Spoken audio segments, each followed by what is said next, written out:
Para masigurong hindi mare-recycle pa, sinunog ng mga otoridad ang aabot sa mahigit 9 bilyong pisong halaga ng iligal na droga na nasamsam sa iba't ibang operasyon. Sa gitna niyan, tuloy ang kampanya sa droga kung saan may nasabat naman sa Port of Clark. At nakatutok si Sandra Aguinaldo. Sako-sako at kahongkong iligal na droga na tinatayang aabot sa mahigit 9 bilyong piso ang halaga ang isinalang kanina sa thermal decomposition machine sa 13 Martires City, Cavite. Galing ang mga yan sa iba't ibang operasyon kontra droga.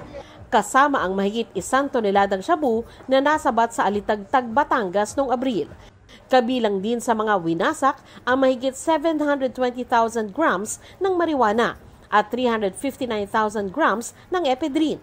Ayon kay PIDEA spokesperson at Chief PIO Derek Carrion, dahil sa naipresenta na sa korte, hindi na gagamiting ebidensya ang bilyong-bilyong pisong halaga ng droga.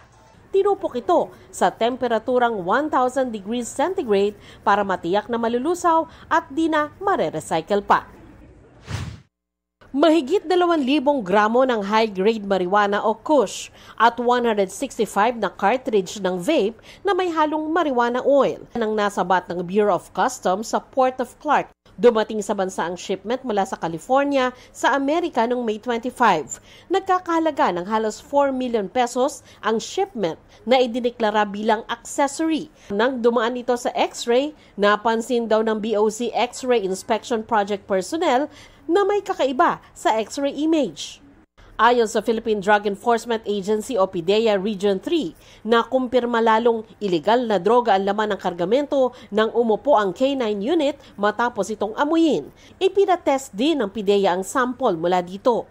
Sinagpit po namin ito sa laboratory service namin at yung tinest nila, dito natin nalaman na confirm na itong suspected kush ay talagang kush at yung mga vape extract ay naglalaman ng illegal na droga. Okay, ito po ay marijuana oil, may minsan po nilalagay nila sa vape extract, meron na rin pong content ng THC, yung vape. Iniimbestigahan na ng mga otoridad ang pinagbunadan shipment sa Amerika at ang patutungguhan nito sa Cebu. Pagpapait po kasi dito ng Section 4, Importation of Dangerous Drugs. So based po sa country of origin, legal po siya. Kasi readily available po sa online market din po itong mga ganitong product.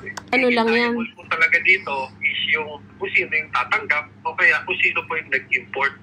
Para sa GMA Integrated News, Sandra Aguinaldo, nakatutok, 24 oras.